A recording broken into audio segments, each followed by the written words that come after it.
ओहो कि गरम होची ए गरम को बिल्कुल भी तेल मसला दिया भजा बा तरकारी खाइबाकू इच्छा ही होनी सेइथिपाई तो आज मु आपण मानक सहित शेयर करबी पश्चिम ओडिशार गोटे खास रेसिपी बरी पातल घटा कम समय रे बनिबो बिना मसला कम तेल रे बनिबो खाइबाकू स्वादिष्ट भी लागिबो से गरम भात हो बा पखाळ भात सबुथिरे जमिबो।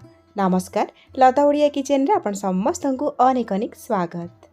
आज चटपटा रेसिपी बनाई ये मुझे 350 ग्राम फ्रेश लाल पाचिला टमाटो ये आपण मैंने टमाटो निज हिसाब से कम अधिक करके नहीं पारे। तो टमाटो को गोटा प्रथम धोईकी यही भाव में छोट छोट करके काटी नवा। तो दर्शक बंधु आज रेसिपी जब आपको पसंद आसी वीडियो को लाइक करेंगे, शेयर करेंगे, चैनल जब आप नुआ ताले प्लीज सब्सक्राइब करने, फेसबुक पेज रे देखुले फॉलो तो निश्चय करेंगे।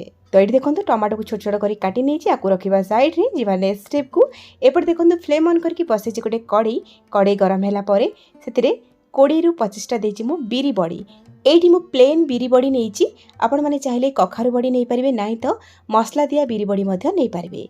तो गैस रो फ्लेम को मीडियम करके बिरी बड़ी को प्रथमे सुखिला रे आमे 1 ରୁ 2 मिनिट भाजी नबा।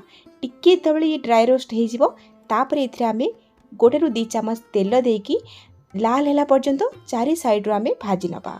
एठी मु बड़ी को भाजिकी नौची आपण चाहिले बड़ी को छाणिकी मध्य नहीं पारिबे। तो ये देखंतु बड़ी बढ़िया भाव में कलर होगी भाजी हो गला। एबे आमे कोन करबा ए बड़ी सब को गोटे प्लेट को बाहर करनबा। तो ये आमे बड़ी भजा को साइड रे रखिबा आ जो टमाटो को आमे छोट छोट कर काटिकी रखितले ना ताकू आमे कढ़ी रे दे दबा। तेल बिल्कुल भी दबा नहीं, केवल कड़ा टमाटो दबा ता सहित स्वाद अनुसार दे दबा लूण आ दे दबा 1/4 टीस्पून हळदी गुंड आपण चाहिले न दे भी पारंती। एबे आमे सब को भल भाव में गोले नबा। जेमिति कि मु आगुरु आपन को कहिथिली ए रेसिपी पई आमे पाचिला टमाटो नबा जोथि पई कि टमाटो सिजिया पई कम समय लागे, भल भाव में टमाटो सिझी जिवो, एकदम प्लेन हे जिवो सिझिकी। तो गैस रो फ्लेम को लो टू मीडियम करके आको आमे कवर करके 4 ରୁ 5 मिनिट पई सिझेइबा। पानी दबानी, टमाटो रे जो पानी थिबो सेही पानी रे ही टमाटो भल भाव में सिझी जिवो। और टमाटो सिझिला बेले मझरे मझरे आपन टिके गोले नउथिबे नले टमाटो कोन हबो कढ़ई रे लागी जाय पारे। तो देखंतु 4-5 मिनिट परे एठी टमाटो भल भाव में सिझी जाईची। तो ये भली गोटे चामच नबा आ से चामच रे भल भाव में टमाटो को मिक्स कर नबा जेमति कि पूरा प्लेन हेकी मिसी जिवो। जितले मिसी जिवो टमाटो तापरे आमे ऐड करबा पानी। एठी मु 1 लीटर पाखापाखी पानी देइची। आपण माने निज हिसाब रे पानी देबे। ए जे टमाटोर झोलटा केते मोटा पतला रखिबे सेही हिसाब रे पानी देबे। और ता छडा एथरे बड़ी भी पकेइबा। तो बड़ी पानी को टिके टाणिबो सेतपई प्रथम रु टिके अधिका करके पानी देथिबे। एबे आमे गैस रो फ्लेम को मीडियम हाई रे रखिबा आ ए टमाटो झोल को 3 ରୁ 4 मिनिट पर्यंत भल भाव में फुटे नबा। तो ये देखंतु पाखापाखि 3-4 मिनिट पर आमर ये टमाटो झोल भल भाव में फुटी जाइए और सिझी भी जाइए, टिके मोटा भी हो जाइए।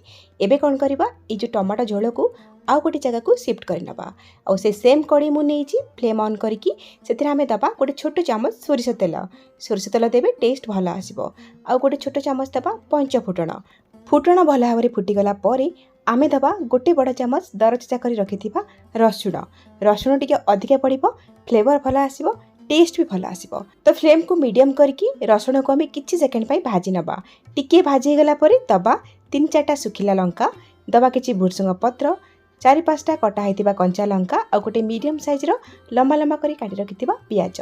एठी पियाज बिल्कुल ऑप्शनल अछि, आपण चाहिले देई परिबे न देई परिबे।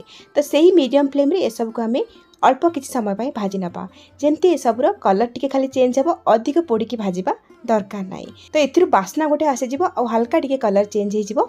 तापरे आमे ऐड करबा हमर टमाटो सिझा पानी को, ता सहित आमे दे देबा भाजी रखिथिबा बड़ी को और संगे संगे आमे कवर कर देबा। फ्लेम मीडियम रे थिबो 2 मिनिट पई एई भली छाडी देबा।